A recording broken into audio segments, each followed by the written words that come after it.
What's happening, my fellow Expanse aficionados? This is James Hancock, and I'm back to review episode 4 of season 2 of The Expanse, an episode that was called Godspeed, for reasons that should be abundantly clear to all of us now that we've seen the episode.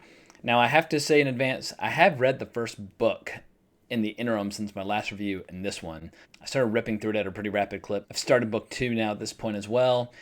I promise not to become one of those obnoxious people that's constantly pointing out where the book is better or where it's worse. I promise not to give away any spoilers of any kind from the books because there are differences between the books and the show. The books are kind of the spine or the DNA of the show, but the show adds a lot of scenes, and it also a lot of times will take characters from later in the story and pull them in. So the show is the show and the books are the books. And in the end, the show has to survive on its own strengths and merits.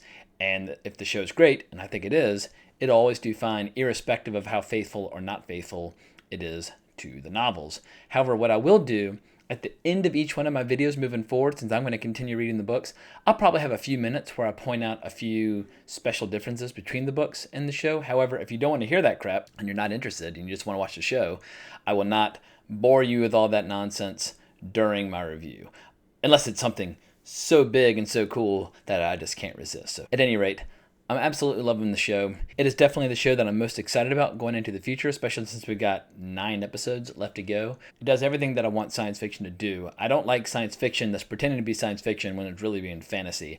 I like real science fiction that's all about, it makes you think, it asks questions, it makes us wonder about our place in the universe and where we might be going. But enough rambling on my part. Let's just get into what made episode 4 so damn cool. So the big conflict at the beginning of the episode is between Holden, Fred Johnson, and Miller about what to do about the Eros. Miller and his slightly amoral or more blasé attitude towards the practical realities of life and death in outer space is always kind of keeping Holden on edge. Holden's a little bit more of an idealist than more of a humanitarian. He doesn't want to be anywhere near Miller, nor does he want to be a part of any of his plans. However, Fred is convinced that Miller is onto something, and they basically decide they have to do something about the Eros, and it's not a matter of doing the right thing about the Eros.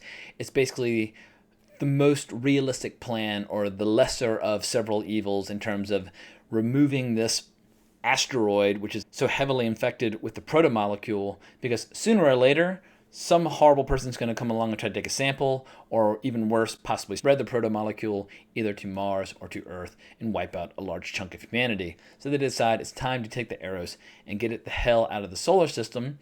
And essentially, Miller's going to lead a demolitions team to plant bombs on every single entrance to the Eros, and they will use those bombs to seal off the entrances. However, they won't do that until they've taken the giant Nauvoo, which is a huge city-sized ship that's basically was set aside for the Mormons for their 100-year trek off to who knows where.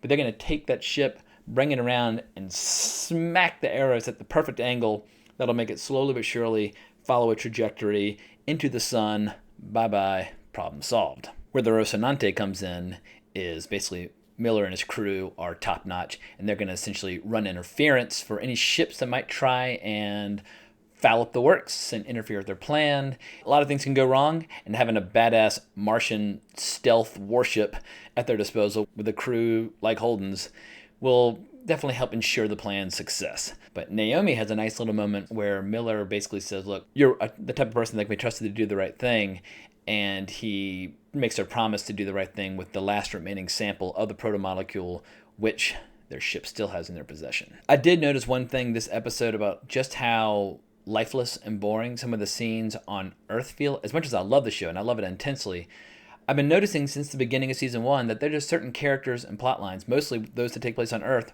where my eyes just glaze over and I could not care less. And like I said, I promise not to do this often, but I have to do it in this instance.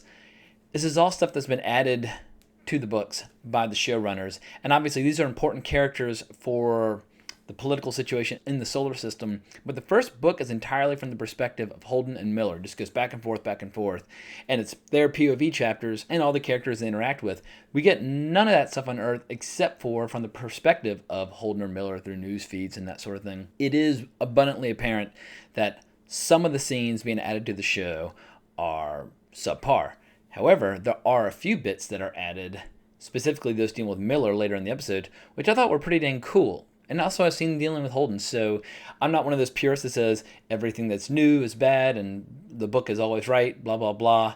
It's an interesting experiment because show provides many interesting examples where those additions can work great and sometimes where they totally hold the show back. If and when the scenes on Earth start to become dramatically interesting, then I will gladly spend more time on them. But for now, I'm going to focus more on Miller and Holden and their storylines and the people they interact with. The big thing is they fake a radiation leak in the giant Nauvoo to get all the Mormons out. I mean, Naomi knows that all the Mormons are going to be pissed that their salvation, their temple, is being used in this military maneuver. And it's a huge ship, several kilometers long. It's got a giant needle on the end with a big Mormon statue on the tip of it. It is a flying temple, but there's the one contact that Miller had amongst the Mormons who's very, very suspicious about what's going on, but they do successfully get everybody off, all the scientists and mathematicians, get it on a trajectory where it will smack into the Eros and get it going on its way. One thing I really love in this episode was the level of detail that went into the Belters that are part of Miller's demolition crew. You know, the Belters, they oftentimes have to rely upon suits that are many, many generations old or scavenged or made piecemeal through other parts that are available to them. You know, the Martians, they have state-of-the-art technology and then the ultimate super badass space navy. But the Belters, they just get by on what they have, and it's cool seeing Miller and his crew, how all their suits are a little bit different, and they've all been customized according to that individual. There's some very funny stuff in there as well about Miller being a quote-unquote city builder because he absolutely sucks in space and is very spazzy.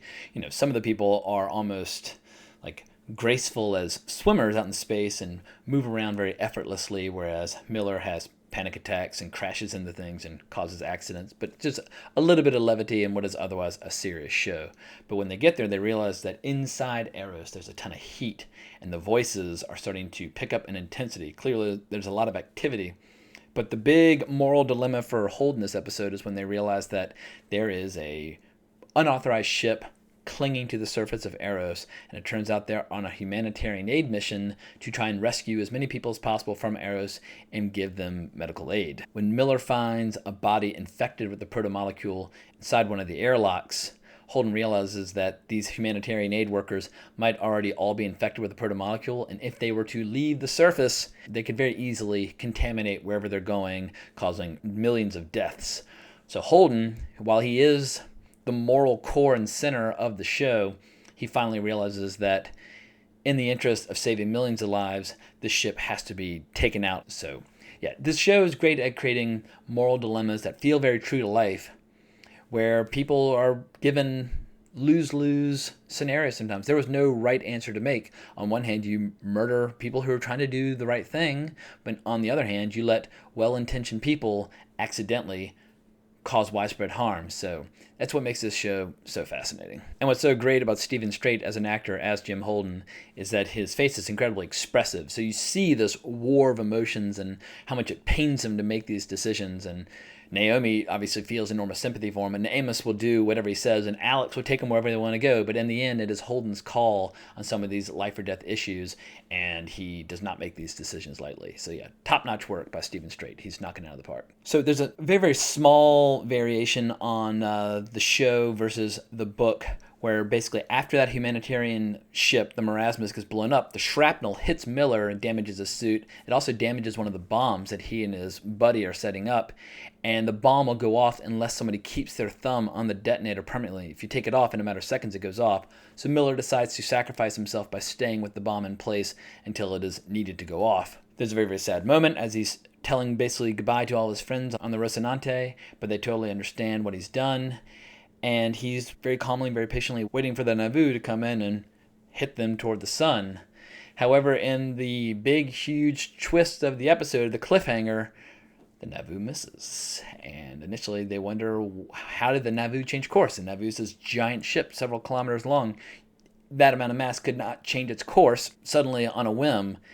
That's when they realize that not only did the Eros move, that it is continuing to move. And as we see in the teaser for episode 5, the Eros is making a beeline straight toward Earth, which obviously would not be good, because while Earth might be an empire in decline, it is still the cradle of civilization. If Earth goes, the rest of the solar system goes, because of all the supplies and food and so on and so forth that are grown there. Mars and the belt get along relatively well on their own, but Earth is still a huge part of the ecosystem. So very, very cool cliffhanger, very, very cool show. But now I'm going to get into book spoiler territory versus show spoiler territory. So if you don't want to hear anything about the books, say goodbye now. I really appreciate you watching the video. But obviously, the people who have read the book, the big complaint's going to be, or the big question's going to be, was it a good idea or a bad idea not to have the Eros scream, I think it was, stay the fuck away from me or get the fuck away from me? In the context of the book, that line made me howl with laughter, and it made me realize that the Eros had made a really, really huge jump in its evolution. And obviously we learned about how it's connected to one of the human beings inside of it. But I don't know if that line would have worked on the show or not. It might have seemed ridiculous. It might have seemed amazing. In the end, it's all about the execution. And they clearly decided, it's too much of a stretch to do that. But I don't know. I kind of wish they'd included that line because it was such a dramatic moment in the books. So we'll see. I mean, I kind of like the idea that the show is willing to take its own creative risks and go its own way. And if it's a slave to the book, then it's kind of like, why does the show even need to exist? You can just read the books. So I'm just enjoying the hell out of both, and I will probably, my goal is to get so far ahead of what in the books that I can't even remember where it's different from the show, so I can just enjoy the show fresh. Hope y'all enjoyed this video. Hope y'all enjoyed episode 4. I can't wait for episode 5. Between the 6 novels and the 3 novellas that they have at their disposal, and the 3 more novels on the way, I feel like this show could easily go for 10, 15, 20 years because they're not even doing a season per book. They're dividing the first book into 2 seasons, it seems. Whether or not this second season will dip into the second book or not, who knows? Because obviously they're doing things their own way. But I'm very curious to see what their approach is. So thank you so much for watching. Really appreciate all the feedback on the previous videos. Glad people are enjoying them. And glad everybody's loving The Expanse. And let's do everything in our power to make the audience continue to grow for the show so that it can run for a very, very long time. So thank you so much for watching. Check me out on Twitter at Colbrax if you want to talk about, well, anything. And I'll be back at y'all tomorrow to review the latest episode of Legion. So long.